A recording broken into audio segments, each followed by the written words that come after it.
Hi అండి. ఇవాళ పచ్చి రొయ్యల కూర ఎలా తయారు చేయాలో చెప్తానండి. ముందుగా ఒక బౌల్ తీసుకొని నేను చేసుకున్న పచ్చి రొయ్యలు వేసుకుంటున్నాను.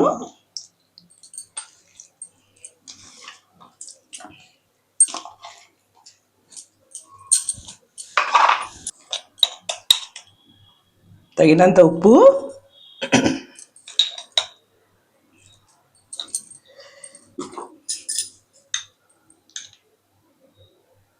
అర స్పూన్ అల్లం వెల్లుల్లి పేస్ట్,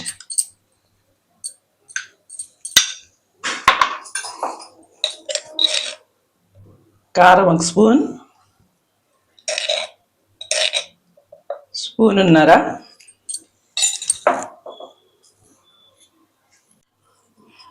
ఒక స్పూన్ ధనియాల పొడి.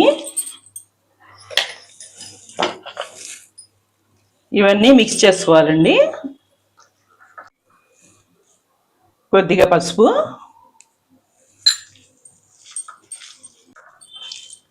బాగా మిక్స్ చేసుకోవాలండి. ఇలాగా మిక్స్ చేసుకొని తర్వాత ఆనియన్స్ వేయించుకోవాలి. స్టవ్ వెలిగించాలండి. గిన్నె పెడుతున్నా.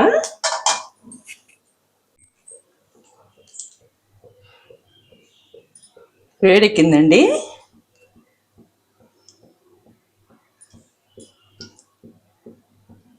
రెండు గరిటెలు ఆయిల్ పోసాను. లవంగం, దాల్చిన అండి వేస్తున్నాను.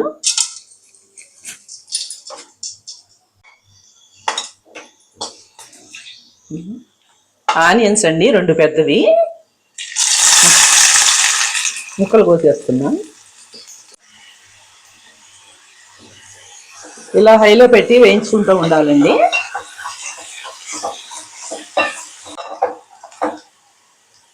ఇప్పుడు కొంచెం లో ఫ్లేమ్లో వేయించుకోవాలండి.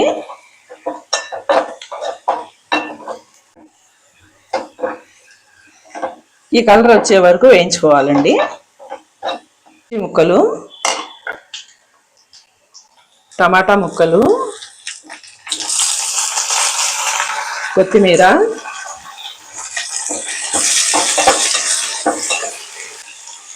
వేసి కలుపుకోవాలండి. ఇది బాగా మగ్గాలి. ఇలా మగ్గుతుందండి. ఇప్పుడు కలిపిన రొయ్యలు వేసుకోవాలి.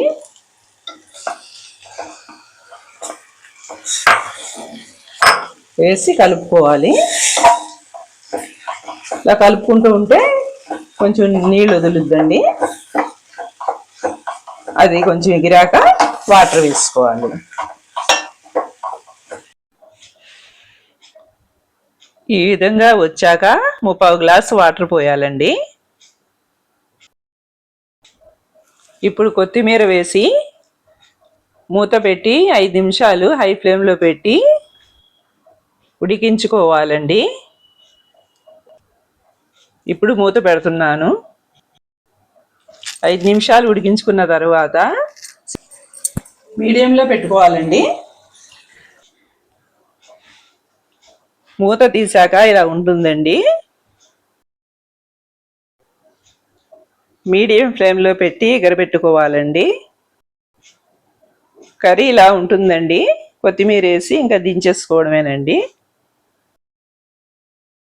ఇంకా అయిపోయిందండి. రొయ్యల కూర రెడీ. గార్నిష్ గురించి కొంచెం కొత్తిమీర వేసాను.